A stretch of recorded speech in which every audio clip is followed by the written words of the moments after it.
விஜய் தொலைக்காட்சி super singer senior season 11 இந்த வாரம் ப்ரீ ஃபைனல். ஸோ ரசிகர்கள் எல்லாருமே செம்ம குஷி கொண்டாட்டம். ஏன்னா இந்த ஒரு வாரம் எந்த ஒரு போட்டியும் கிடையாது. எல்லாருமே செலிப்ரேஷன் ரவுண்டு மாதிரி சும்மா பயங்கரமாக வந்து பாடியிருக்காங்க. அதுலேயுமே மீனாட்சி வந்து பாகுபலி படத்துலேருந்து ஒருத்தியா அந்த பாடலை வந்து பாடியிருக்காங்க. அப்படியே உருக தான் வந்து பாடியிருக்காங்க. ஸ்பெஷல் கெஸ்ட்டாக வந்திருந்த மியூசிக் டைரக்டர் வந்து அப்படியே ஹனி ட்ராப்ஸ் மாதிரி இருக்குது நீ பாடுறது அப்படின்ற மாதிரி வந்து சொல்லியிருப்பாங்க சாம்சி அவர்கள். அண்ட் மிஷ்கின் வந்து ஓடி போய் அந்த செடிபியரை வந்து கொடுப்பாரு. அண்ட் நம்ம உன்னி சார் வந்து கொல்றியம்மா பாடி அப்படின்ற மாதிரி சொல்லுவாங்க. அந்த அளவுக்கு மீனாட்சியோட சிங்கிங் சும்மா தரமாக இருந்திருக்கு.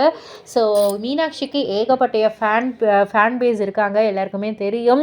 இவங்க டைட்டில் வின் பண்ணால் நல்லா இருக்கும்ன்றது ரசிகர்களுடைய கருத்தாகவும் இருக்குது. பொறுத்திருந்து பார்ப்போம். இதை பற்றி நீங்கள் என்ன நினைக்கிறீங்க? உங்களுடைய கருத்து என்ன அப்படின்றத கீழே உள்ள கமெண்ட் பாக்ஸில் குறிப்பிட்டு சொல்லுங்கள். மறக்காமல் சேனலை சப்ஸ்கிரைப் பண்ணி பக்கத்தில் உள்ள பெல் ஐக்கானை கிளிக் பண்ணிவிடுங்க.